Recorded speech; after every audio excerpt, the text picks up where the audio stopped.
চামড়া পোড়ার বিচ্ছিরি গন্ধ চারিপাশে ছেয়ে গেছে। নরেশ নাক চাপা দিয়েও যেন থাকতে পারে না। উফ, কি বিকট গন্ধ! কি সব বলছেন?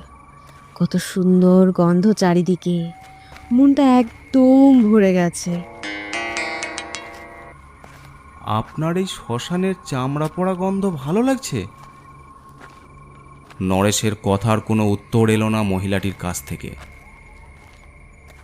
যেন মনে হলো একটা কালো ছায়া সেই প্রায় নিভতে বসা চিতার দিকে এগিয়ে গেল।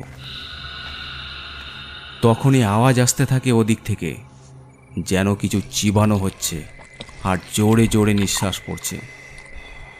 নরেশের কেমন একটা অস্থির লাগতে থাকে। ভিতর থেকে কেউ যেন বারবার বলছে, জায়গাটা ভালো নয়, চলে যায় এখান থেকে।